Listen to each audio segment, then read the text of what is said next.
Welcome back, everybody. Welcome back. Well, looks like they did it. More construction. 42 Bravo is officially closed, and apparently 45 is closed as well. So this used to be 46 Alpha right there. That's closed. All right, come on, let's go clock in. Time for adventure. Welcome back, ladies and gentlemen. Welcome back to another stick shift. And here you go. This is gate 45. They closed it down. Never-ending construction at LAX, but it's okay. Terminal 4 is going to be beautiful after they're done with it. I kind of like documenting the evolution of the terminal. You slowly see it come together piece by piece. But anyway, we got work to do. Here comes the first office. Let's go.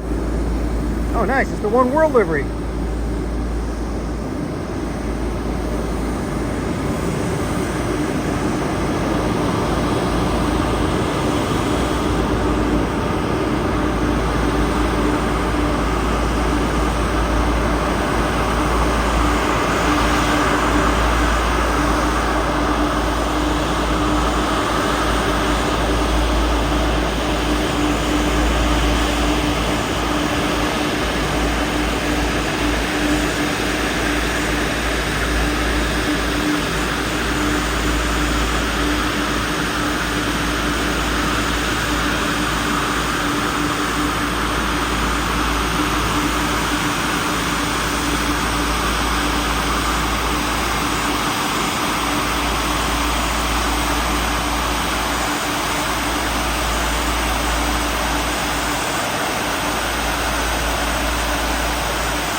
There you go. Beautiful Trent action for you. Just gonna need a little bit of oil, and then we'll go upstairs. Actually, this thing's got to get repositioned to go to the gate 43. That's all right. We'll go work on it over there. This is always an interesting scenario. A passenger had dropped their phone underneath the seat and it slid under the panel. But it's okay. I recovered it. Be mindful of your belongings, my dear passengers. After oiling the 777 as well as recovering the phone, now we had to go wait until the aircraft got repositioned. I had a little bit of downtime, and one of my friends at Airport Ops said, "Hey, guess who's coming to town?" At first I thought it was some kind of a special livery aircraft, but no, something really special was coming in. This is from Speedbird HD right here. He captured this. He said, "Make your way down to 24 left. You're going to see Air Force One land. In the meantime, let's enjoy these beautiful Ospreys and Marine One."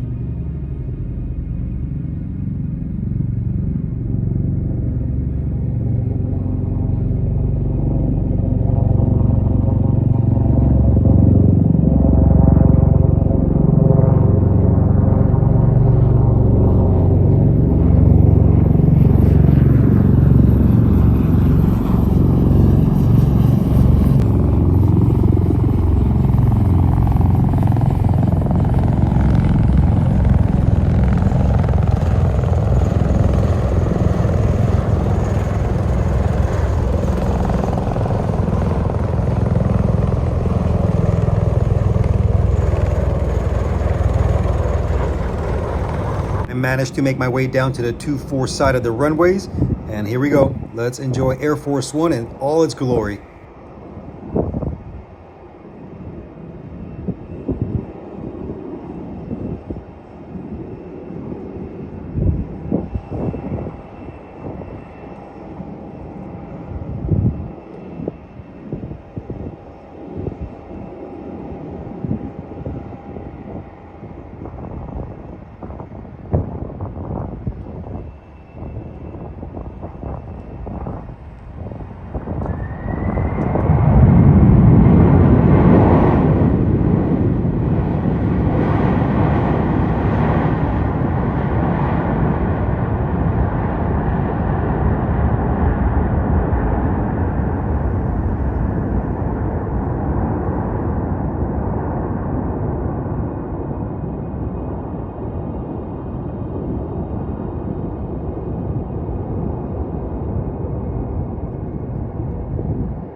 I always love seeing Air Force One coming in. It's such an iconic aircraft. And on a side note, please keep politics off of my channel. Appreciate the aircraft, that is all. Any case, we had to go back and drove by another 747. This one's a 747-8 from Lufthansa. Beautiful aircraft. And from my understanding, the new Air Force One is going to be a 747-8, but a bit of a stretched out version. A different color scheme as well. We'll see what happens. And there she is, repositioned. Just gate to gate. And we start working on it right here.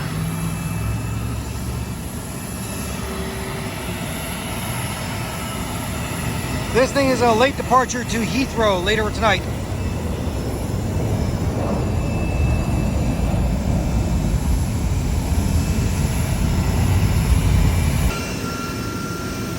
Brakes and tires looking mighty healthy. There you go, that's the brake pin wear indicator. Everything looking good. We got a couple of inbound items. I'm gonna go check it out, make sure everything's okay. Coffee maker, oven, seats, the usual.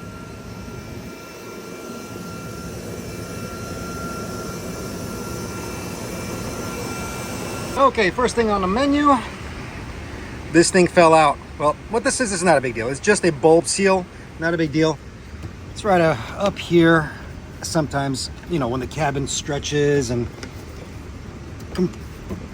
opens and closes, well, basically due to pressurization, aircraft stretching and compressing, sometimes these seals pop out. It's not like some kind of a pressurized seal, it's just a cosmetic seal. Simply just pop it back in, right there. Make sure it's all nice and secure so it doesn't pop out again. But yeah, sometimes it happens, no big deal. That's an easy fix. See, that's all it is. Easy. We'll tuck that in nicer, don't worry. But yeah, that's one. And we got a couple of more cabin items. And if you were wondering on 777-200, where the flight attendants sleep, they sleep right here. Unlike the 300, it's actually way in the back in the overhead. On the 200, it's right here. And it's only 4 bunks. Quite small. But yeah.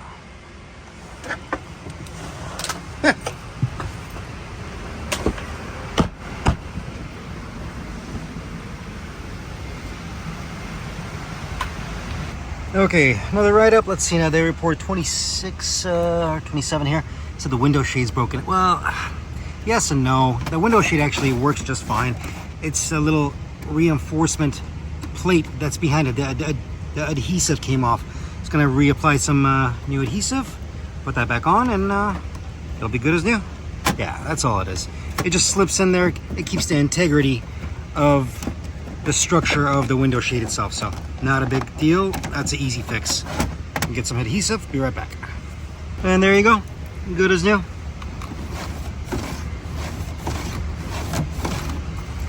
Works as advertised. What a beautiful day too. Yeah.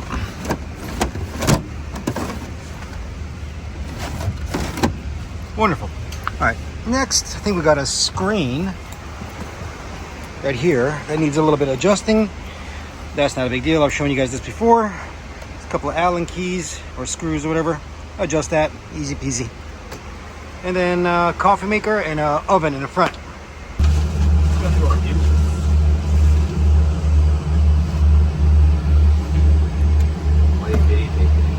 Oh, this one is genuinely a bad coffee maker. No problem.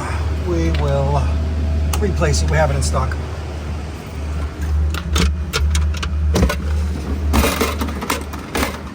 There it is. In all its coffee maker glory. It's got its own water heater. And that's what it looks like back there.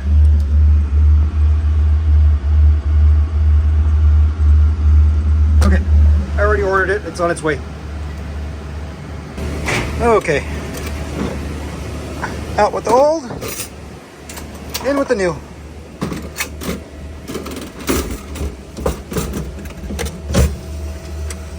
Put that in, tighten that up.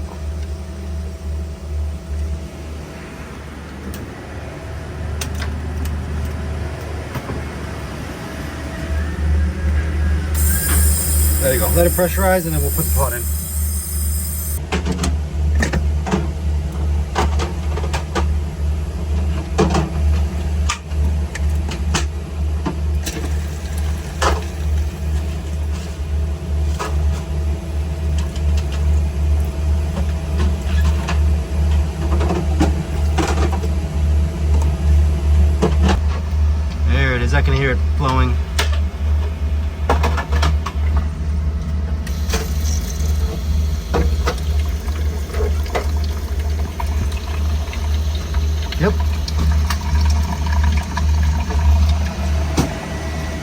next write-up was this oven. They said it turns off after 5 minutes. I've had this running for about, both of them, for 20 minutes.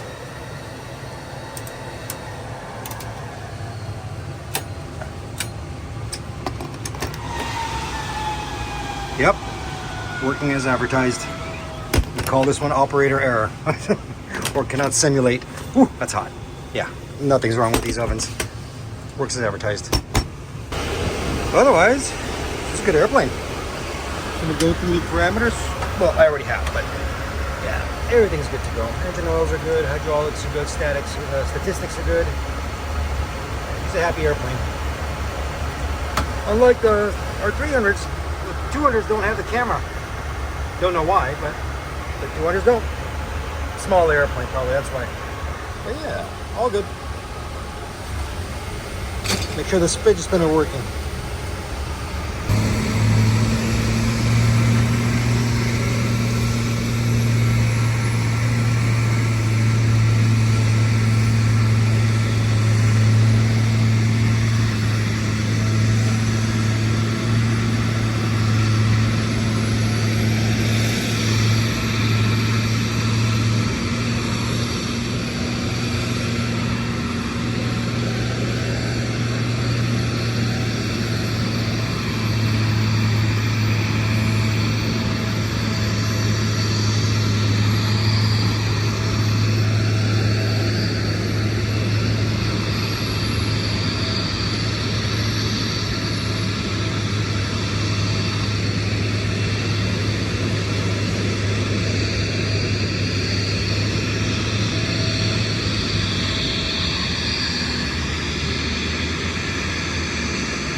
That was it for day one. Got the airplane dispatched. She went out on time to Heathrow. Time to go home to get some rest because we got two 16-hour shifts back to back. Let's go.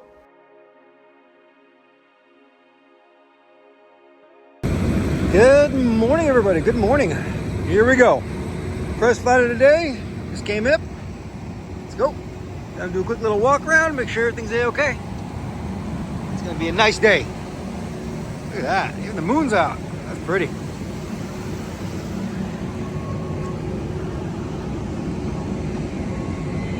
Our typical morning routine. Aircraft coming up from the barn or the hangar, and we're just doing once over and make sure everything's okay. The right start, as always. A lot of people, when they see the 737 wheel well, they find it very confusing and it looks like a big cluster of a mess. Parts everywhere, pipes everywhere. But trust me, it's well organized, well engineered. I try my best to explain the majority of the components in here. It's spread out through a variety of my videos. But if you want another comprehensive explanation on what's going on with the 737, check out Mr. Chris Brady. He's amazing. This is the gentleman I'm talking about. He's a great guy, very smart, and he knows a lot about the 737. Remember, I'm not the end-all be-all of information within aircraft and aircraft maintenance. There's lots of good individuals out there with lots of good information. Access it. Spread the knowledge, spread the wealth of information throughout the whole community. We are all here to learn. Anyway, let's keep going. Hello, anybody home? Ah, look at that. You think that's an oil leak, right? It's not.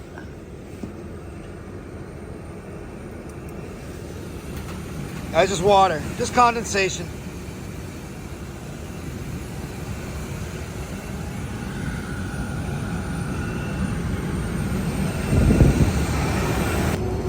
Let's get this party started. For some reason ground power wasn't working, but it's all right. We'll get the AP up and going.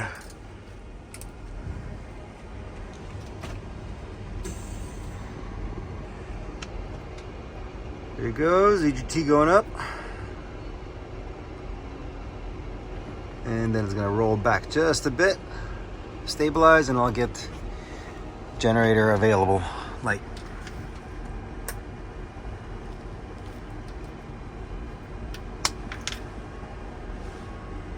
There you go. Come alive. Time to go to work.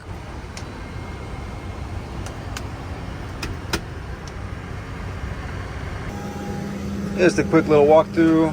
Make sure everything's okay in the galleys, the cabin. One thing that always gets me about 737s, and it's usually the aft lavs. Who thought this was a good idea to make this lavatory this small? Like, whose idea was this?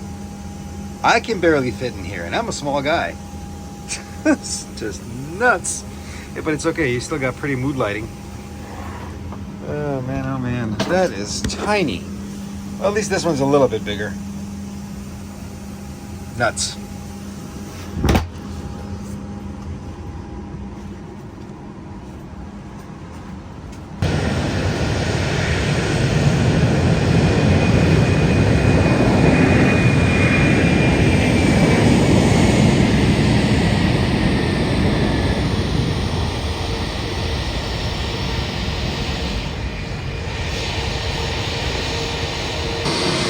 Next office.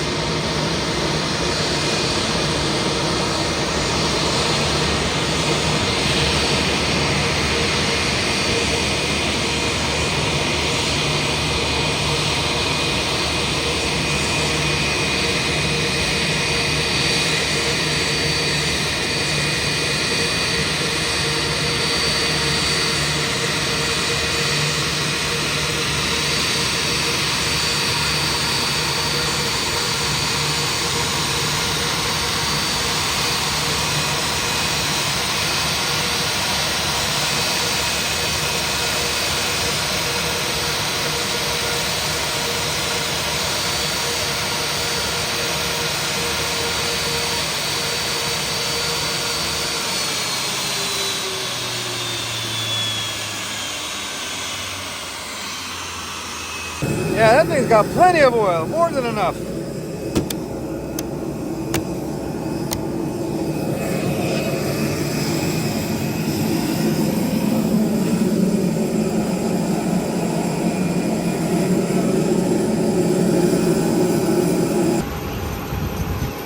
So far, so good.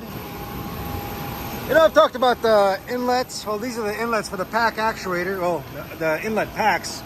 Number 1 pack. Number 2 pack right here, right? There's little actuators that move these things up and down or open and close. But there's another one right here that I've never actually talked about. There's an actuator behind that door too, because that also opens up. So what we're talking about here is the emergency ram air door. There's also a very specific push button within the flight deck just for this. The push button we are talking about is right there, the guarded ram air push button. So the primary reason why this system exists if there was in case a failure within the 2 air conditioning packs. What this system will do, or the push button will do, is extend an actuator and open up a panel or a door. There's also a secondary check valve that prevents any kind of flow of air in the opposite direction. As I said, this thing is there if the 2 air conditioning packs do fail, but there's a very specific criteria when you can actually use this. For example, the altitude of the aircraft has to be less than 10,000 feet. Also, the difference between the pressure within the fuselage and the external pressure is less than about 1 psi. Once this system is engaged, the outflow valve and the CPC, the cabin pressure control unit, gets involved, and it puts the outflow valve in about 50% position open. This system can be also used within an emergency if there's any kind of smoke in the cabin. But once again, you have to meet the rest of the criteria, the 10,000 feet and the pressure difference. Airbus pilots, you let me know, what does your FCOM and QRH say about this? Okay, moving on. All right, we're looking good, but ACAR's paper was running a little low. Let's change that out.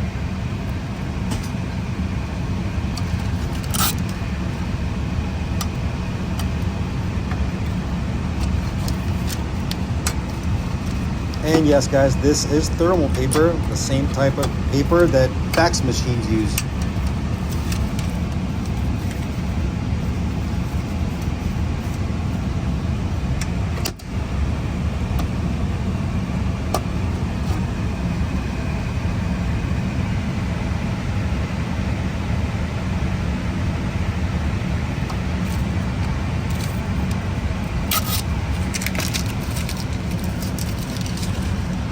Easy.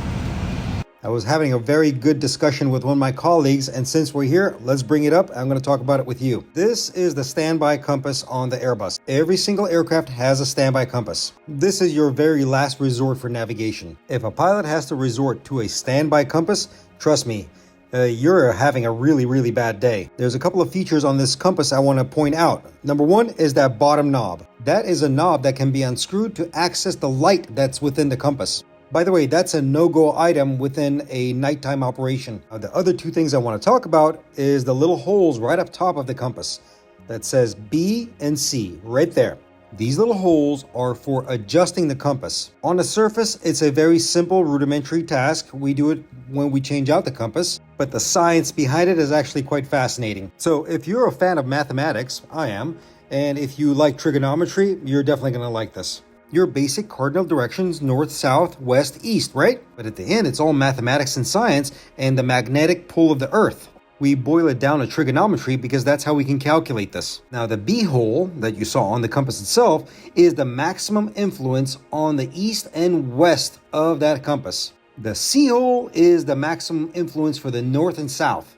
Now, trust me, there's a lot more coefficients that are involved in this, but then we'll be getting into maritime law. Let's stick to aviation for now. A lot of these other coefficients are compensated within the aircraft because of the computer systems, such as the ADARUs, as well as the standby instrument systems. And that's exactly what we compare it to when we do change the unit. The ADARUs, or the IRS, the inertial reference units, will be aligned. The integrated standby instrument system will also be aligned. Everything is a comparison to the compass. We all have to match the same heading. The other thing I'm not mentioning here, there's also deviation within the compass. Remember, there's true north and there's magnetic north. This is the same reason we also do compass swings. That is a very intricate procedure where we actually take an aircraft and put it in a very remote location away from any kind of magnetic influence, and we literally spin the airplane in every direction on the compass. The location we put it on, we call it a compass rose. Let me give you an example of how we actually adjust these things.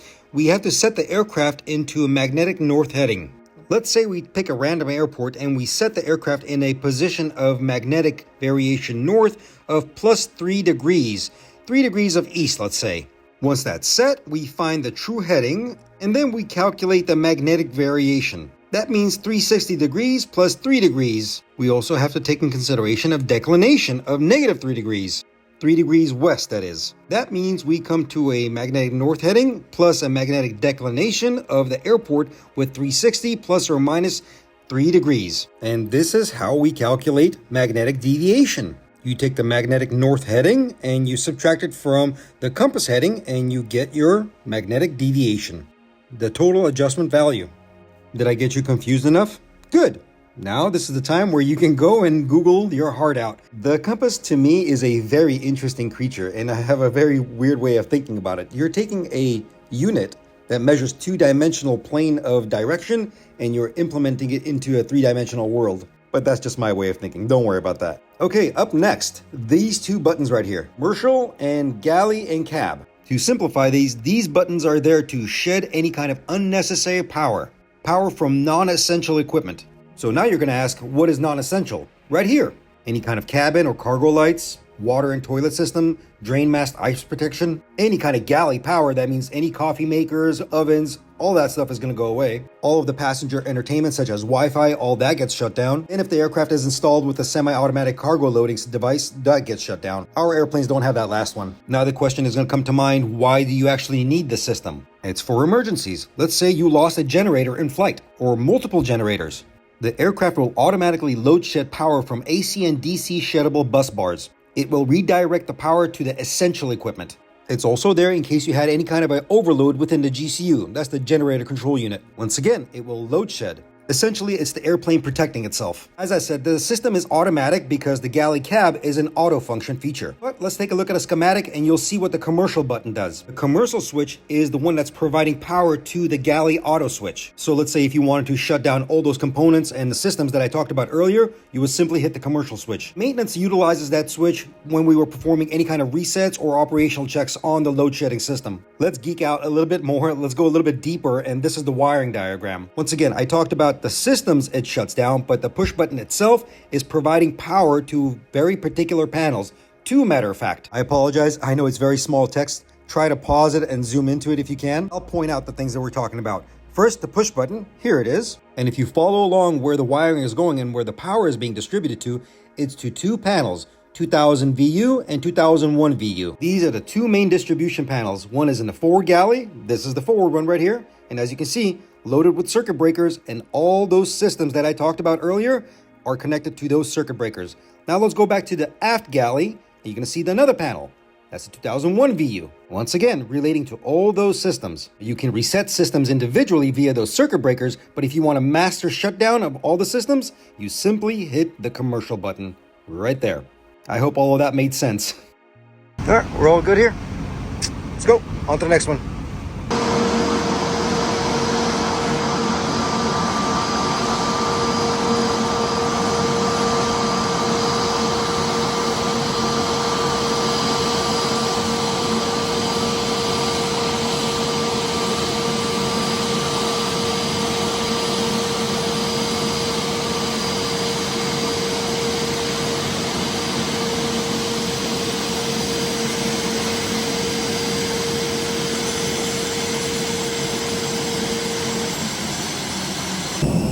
Somebody asked, how do you tell the difference between the CFM family engines and the the Pratt Whitney, the Pratt Whitney version of the Neo engines?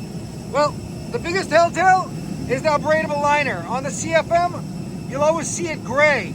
On the Pratt Whitney, it's like this light greenish, bluish color. And the spinner is just a bit different too. But overall, very identical. From appearance, blade-wise especially.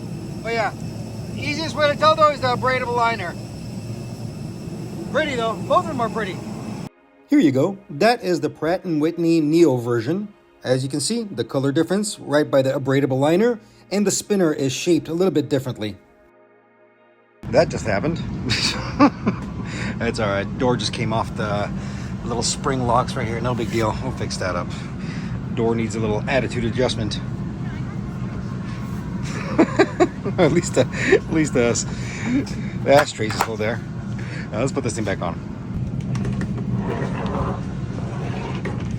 Good. Easy. Somebody had a really good question and they said, Stig, behind the captain in the 320 family, why is this little cutout there? Right there, that shape. Well, very simple. It's when you open the window and slide back so it does not hit the wall or the closet that's behind there. That's all it is. Just makes a little room for the handle to go. The FO side doesn't need it because the FO side doesn't have a closet. Next office. This came in, going out to Vegas. Quick turn. Same flight crew taking it back out. So far so good. Just a quick little walk around, the usual.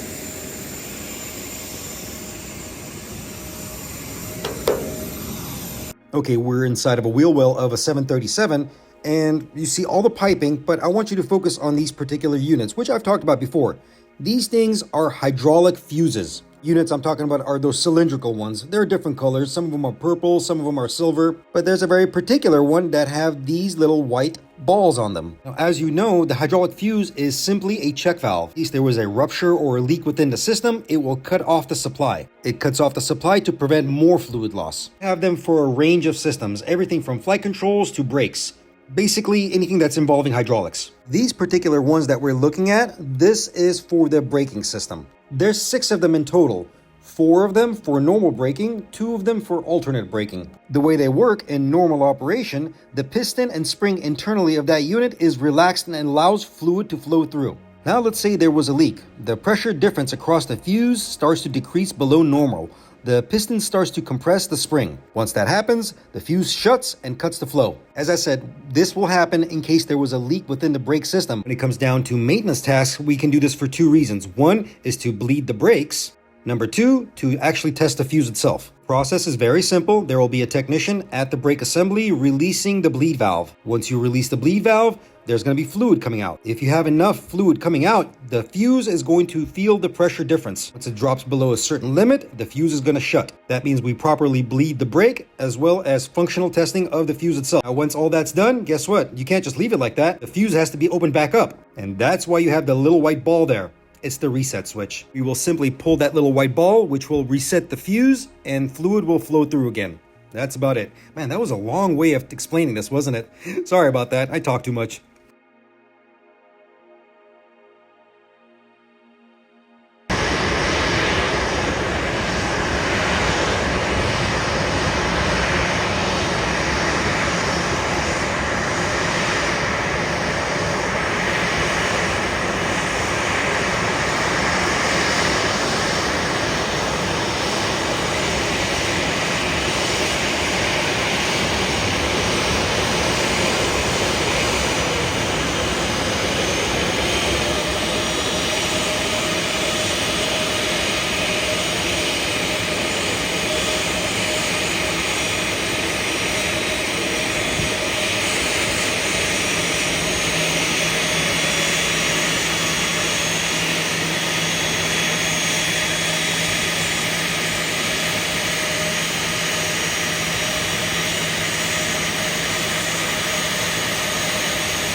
Let's see now. Yep, this one needs a little bit of oil.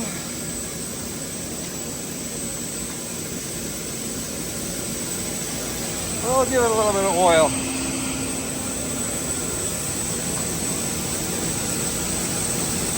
Oh well, yeah, it's the last flight of the night. Not much more. I'll see you bright and early in the morning. Don't forget the coffee. Later. I'm gonna finish this up.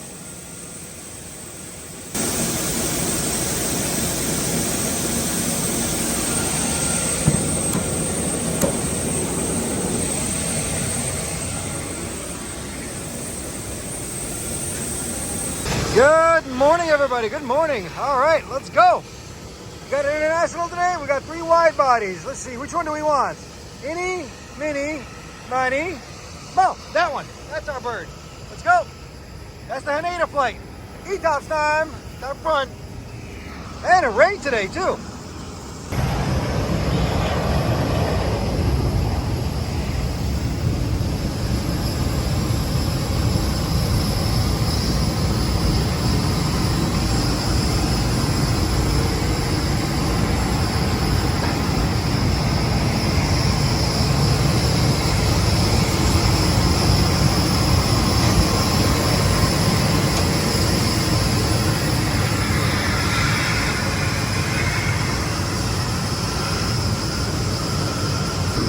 Let's begin.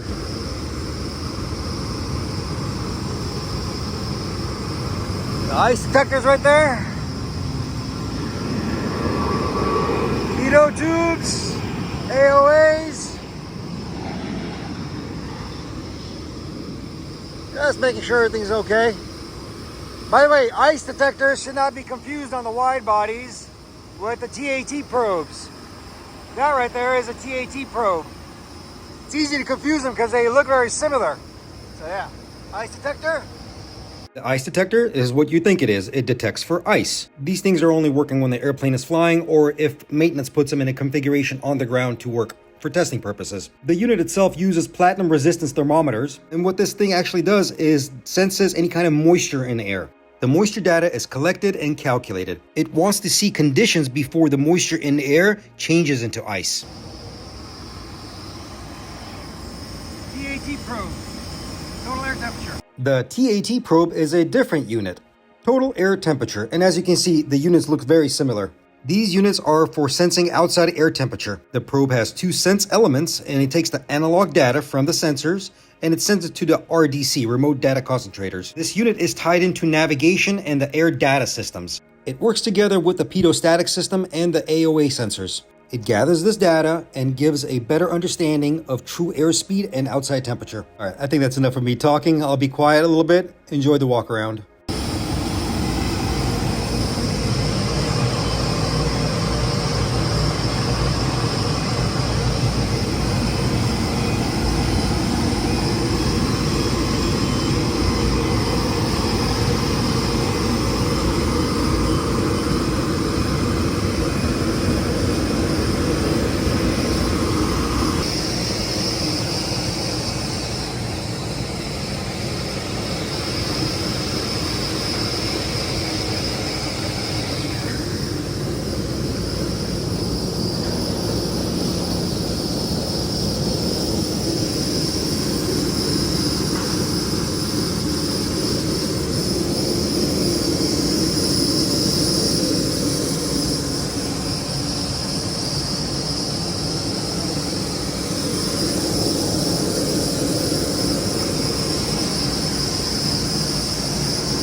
Quick little walk through the cargo. Make sure nothing's broken. You check the PDUs, the wheels, the ball mat rollers. This is so the pallets can glide smoothly over the surface. And we're gonna go back inside in the back over here, also check the bulk cargo.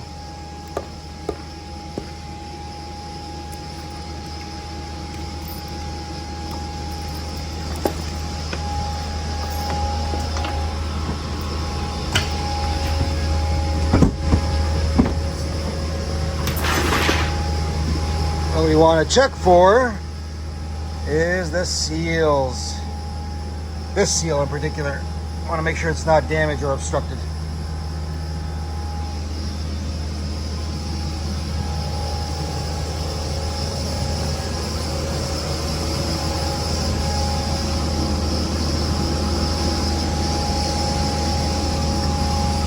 This is the bulk cargo pit, and this is where usually loose luggage goes, something that you would check in at the gate. It's also equipped with a smoke detector and a nozzle for the extinguishing agent to come out. Most bulk cargo pits are also heated, so if you are flying with an animal and your animal is going into the cargo, this is where it's going, into this area. Somebody said something funny the other day. They said, "Hey Stig, is this where you put the spare tire?" No, we don't. Well, wait, I take that back. Some commercial carriers, maybe international ones do, and I know for sure cargo carriers, they definitely take a spare tire with them, maybe a two, and they usually strap them down inside the bulk cargo pit. Well, in any case, we're gonna finish up over here, and then we're gonna go check out the forward cargo pit as well.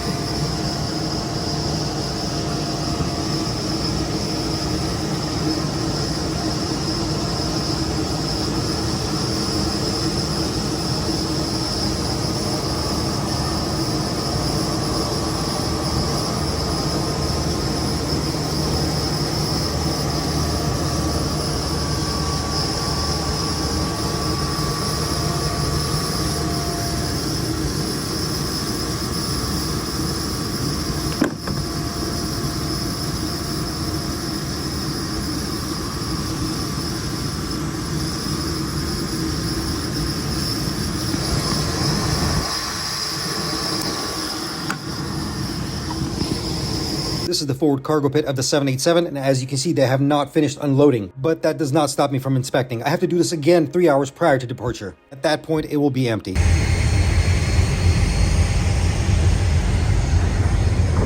If you ever wondered how they stack or they load pallets into the wide-body aircrafts like this, put them on these big pallets, and the actual cargo is stacked and then netted. They can have also ULD cans. They're like individual cans, either half the size or full size of the cargo compartment. So yeah, pretty cool.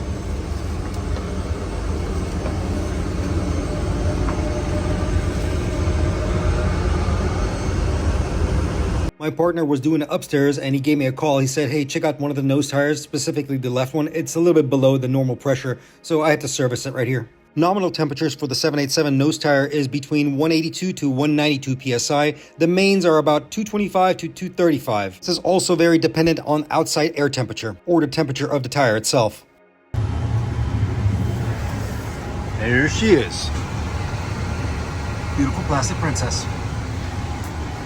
So far so good. My partner already did the upstairs, so not much for me to do out here. So pretty good. All the parameters look good. She's a healthy bird. Just gotta get the paperwork done and sign her off, and she's off to Haneda. Nice. Oh, I forgot. Here you go. This is what the wheel page looks like, and you're gonna see the tire pressures right there.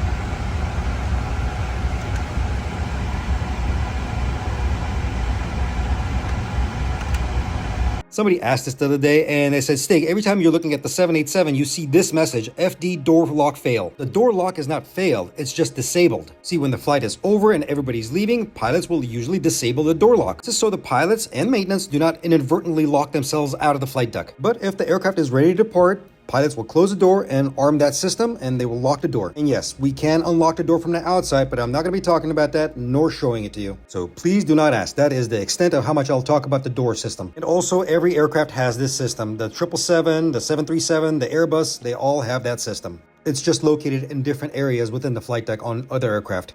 Okay, we're all done here. Now let's go look at something really beautiful that nature does.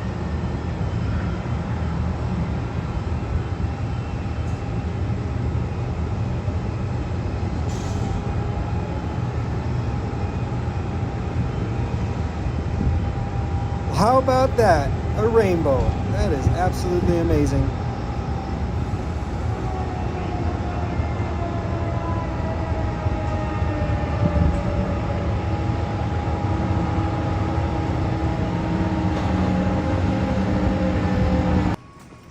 The hallway of doom. This thing actually runs the whole length of International Terminal. Anyway. Started to rain a little bit outside. Let's go into my little dungeon over here.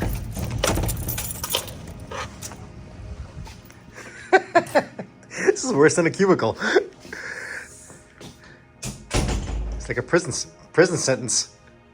Anyway, let's sit down for a little bit and then we'll go out for the pushback.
Next office.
So this one came in with an interesting problem. So pilot's reporting ECAM clock lower X's, right? Well, this is a reason of one thing, is a reset of the clock. Actually a reset of a circuit breaker. It also induces all these other faults. So there you go, there's the clock fault. So what we're gonna do is, right here, need to reset that one.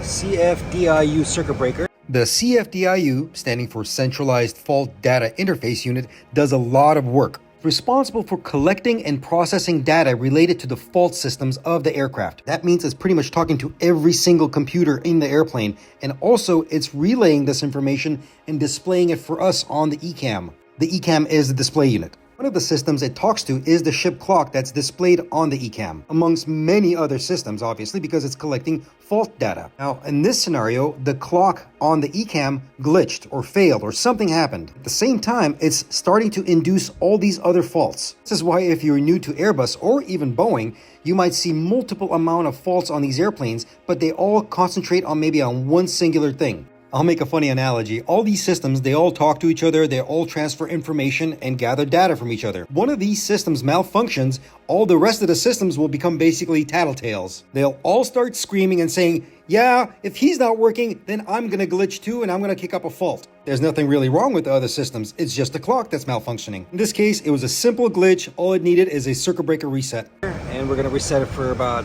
10 seconds or so. Set the chrono. And wait 10 seconds and then push it back in and then wait 60 seconds for the system to completely reboot and reset. Super easy. By the way, one thing I did forget to mention, look at the ECAM. Notice certain faults are in amber and certain faults are in white. The white ones are class 2 status messages. Pilots will not even see these things until they are on the ground. The airplane will not bother them with this. The only thing the airplane will bother them is with amber or red messages. Oh, it's been 10 seconds. Put that in, and now we wait 60 seconds. And all that will go away. And the clock will come back as well. The rest of those things are just because the adderers are not aligned. See?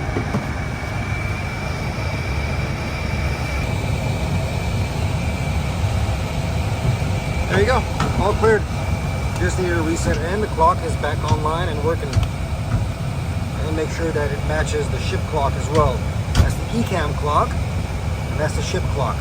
So they have to match. Anyway, all's good. Easy fix. We'll just get this aligned and get the rest of that going, and all that will clear. And on to the next one. Let's go. All right, next office. We just got done oiling this one. But this one stays here today, and we're gonna brake ride this one. Do a quick little walk around. Yeah, it's starting to rain again. Right on time. Okay, let's go upstairs and set it all up.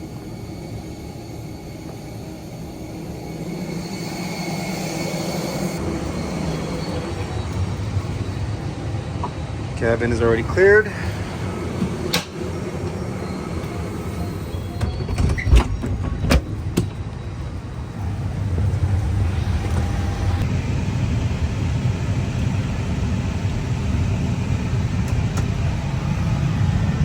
Hey, look at that. You can finally use the windshield wipers. Violent, aren't they?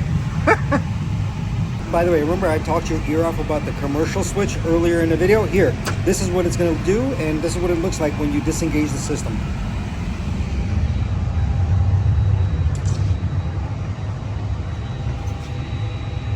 See? Nothing works. Everything goes dark. All the lights, all the coffee makers, all the galleys, everything, even the lavatories, nothing works. Obviously, we do have emergency lighting, which is not engaged. That runs off of a separate battery pack, independent. But yeah, here we go. Turn it back on, and everything comes back to power. The rest of the video is going to be brake riding. We're going to do this Airbus first, and then we got a 737 later on. So I'll be quiet and let you guys enjoy the ATC chatter. All right, have fun.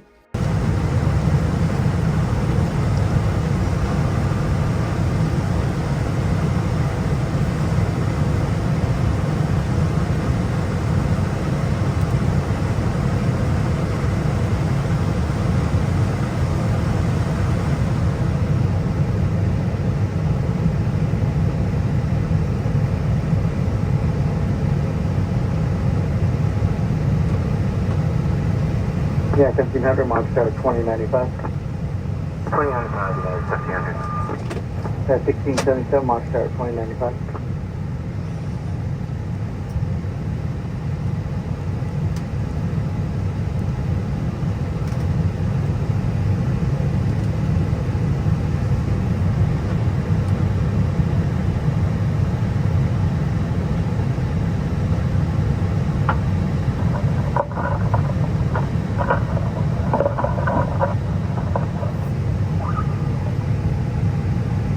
Three 1677, Mach Tower 2095. 2095, 1677. Target United 282, begin 25 right on Juliet. Yeah, should have Charlie gone right to Bravo. Charlie. Yep. Okay, right turn, Bravo, Charlie, 7, United 282, thank you.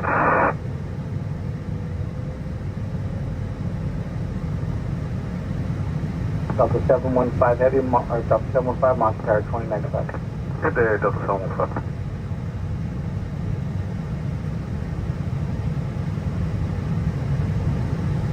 Hello, ground, United 72 Heavy, Charlie 3, total, okay? S72 Heavy, proceed Charlie Park. Charlie Park, United 72 Heavy. LA ground, American 41, top of Charlie 10 for Charlie 15. 41, proceed Charlie 15. Charlie 15, American 41.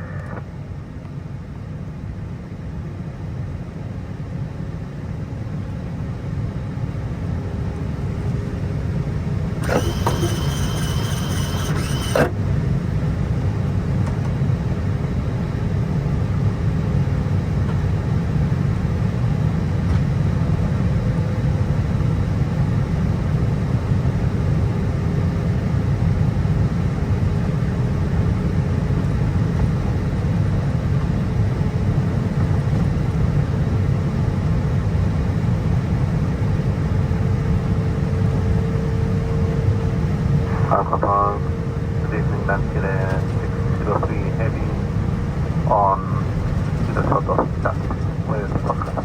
603 Heavy, hold short Charlie. Foxtrot 10 minutes.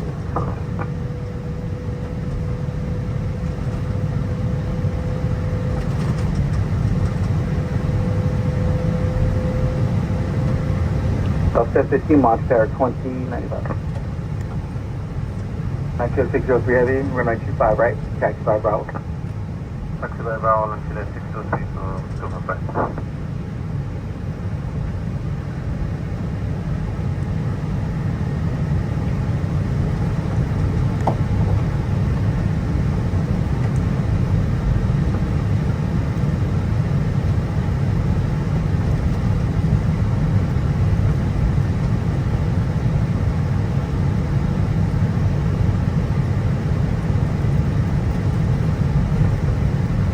Ground Southwest 1150 is clearing 25 right at Juliet.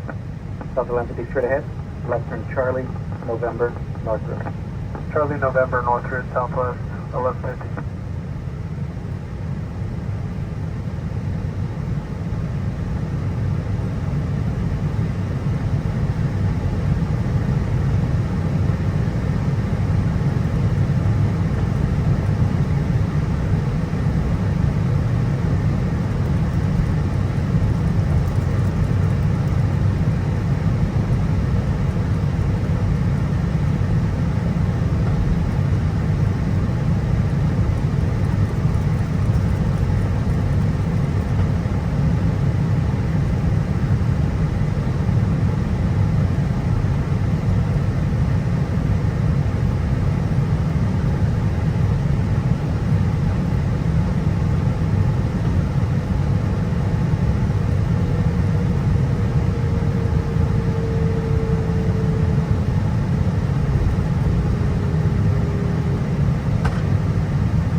JetBlue 223, clear, 27 right at Juliet, 55 Bravo. JetBlue 223 on the ground, right turn Bravo, Charlie 9. Bravo Charlie 9, have a go 1223.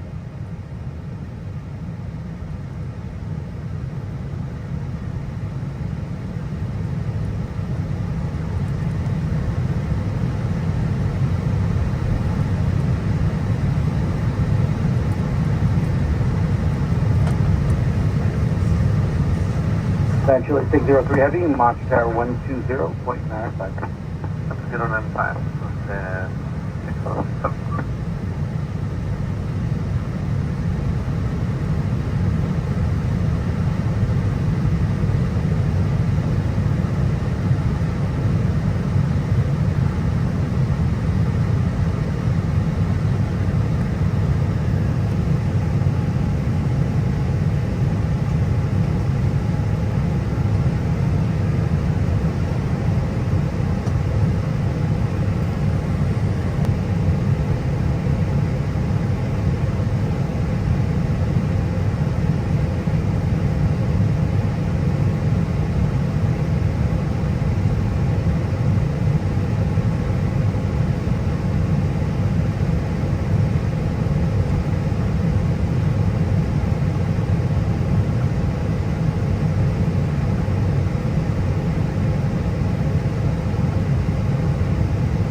Brakes are set, my friend.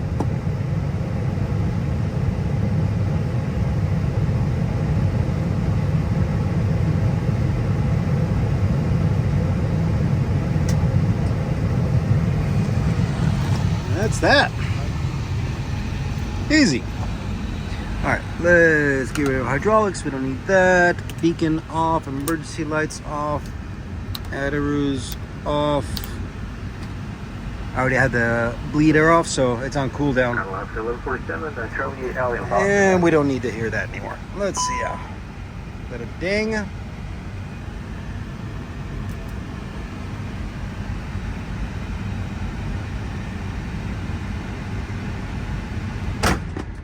That's it.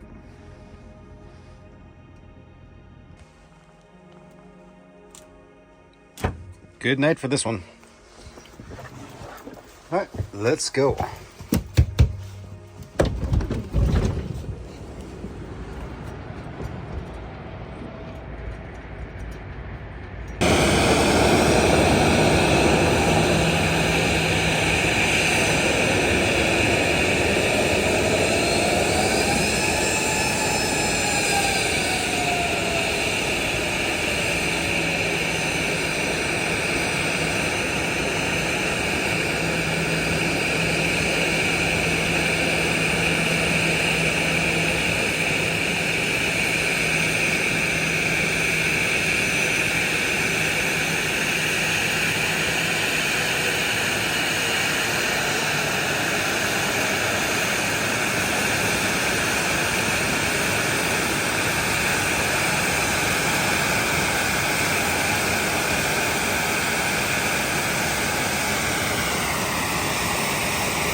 All right, move number 2. This time 737. Let's go. Everything's already set up. Tug is downstairs. Let's go for a ride. 7 runway 7 left, taxi Charlie 7 Bravo. Charlie 7, Bravo to 7 left, Alaska 1111.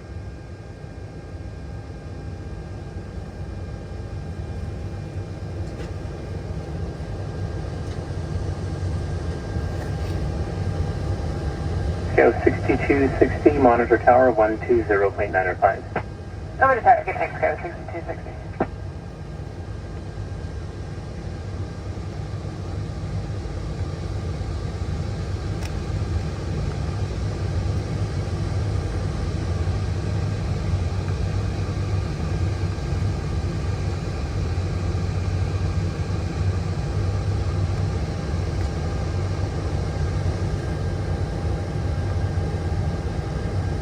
United 1277, we're clearing 7 left on Golf, going to 75 Alpha. 1277 Elegant, good evening. Taxi left on Bravo, Charlie 7 to the ramp.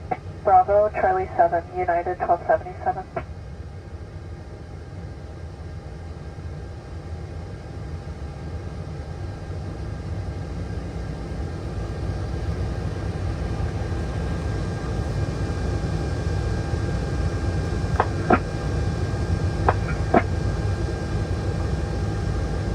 Aviation, American 46 Bravo, number 29 for Charlie by 42. 46 Bravo, LA ground. Thank you. Wait for company to park at 48 Alpha, then proceed via left turn Charlie.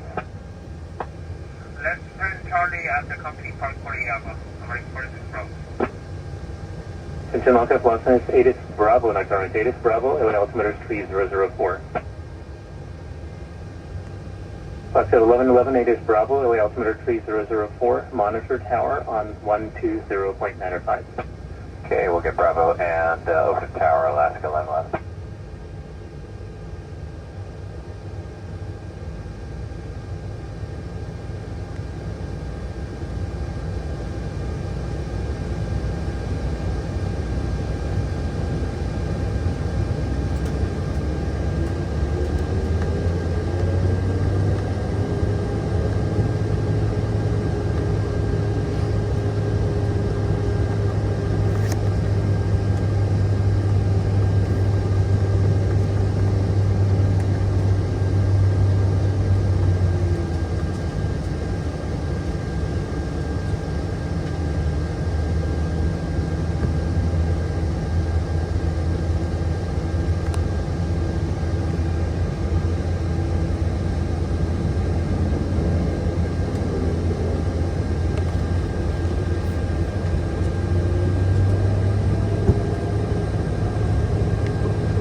Ground United 1744 on Golf for Bravo for gate 84. At 1744 Elegant, good evening. Taxi left on Bravo, Charlie 6 to the ramp. Left on Bravo, Charlie 6 to the ramp, United 1744.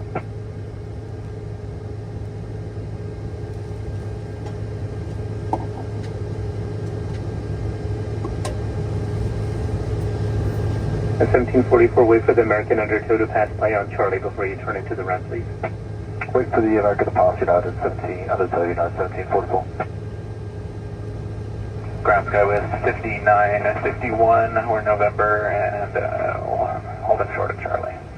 At 5951 Elegant, good evening. Taxi left on Charlie all the way to the gate.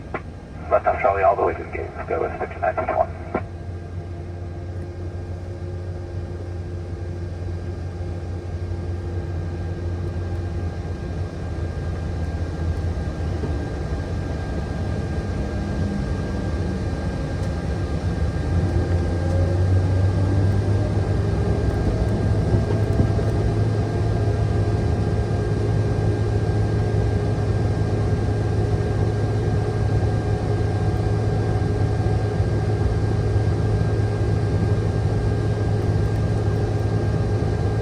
Big Star 325 Elegant, turn left on Bravo. Left on Bravo, Big Star 325. Cargo 65 Charlie Heavy Elegant, taxi Alpha to parking. Charlie, good day, Alpha to parking, Imperial Cargo. Big Star 325 again, runway 6 right, taxi Bravo, Papa, hold short of Delta. Bravo, Papa, hold short Delta, 6 right, Big Star 325.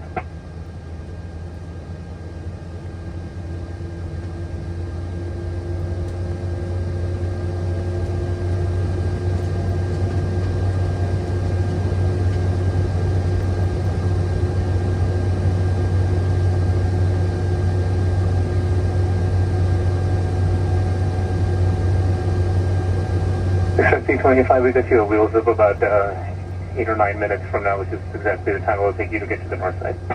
Roger, thank you. Big Star 325. Big Star 325, you're welcome. Once you're northbound on Papa, contact ground point 65 for further 65 on northbound on Papa. Papa, ground point 65, big strike, 325. 320 for 77 heavy Ogun, taxi left on Bravo.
We're on a flight deck. Flight deck here. Park brake set, please. Brakes are set. Thank you very much, man. Appreciate it.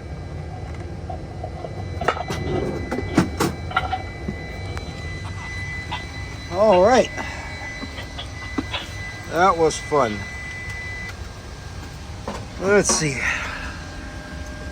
Take hydraulics off. We don't need that anymore. Take the anti-collision light off. We don't need that anymore. Emergency lights are already off. Yeah, we're pretty good here. I already had bleed off just like last one. All we gotta do is say goodnight to the APU.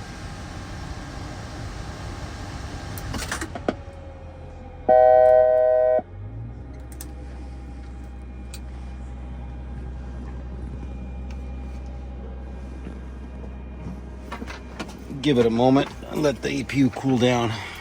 That's why it's kind of good to have the EGT gauge.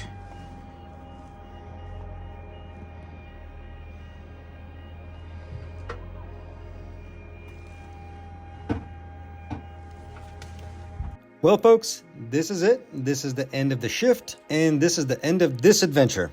I really hope you guys enjoyed it. I hope you guys had fun and learned something new. And I also want to give you guys a humongous thank you because we finally reached 100K. I didn't think it was going to be possible, but here we are. And it's all because of you. I'm going to thank you because you're responsible for this. Without you, there is no me. It's a very humbling feeling for me to have an audience such as yourselves. All of you are incredibly enthusiastic, incredibly knowledgeable. And one of the most important things is your inquisitive nature. Much like myself, you're always wanting to learn something new. Thank you all so much for being here. Thank you for your support. Thank you for your love. Thank you for your kind words. Time for me to go, and I will see you on the next adventure. Stig, signing out. Later!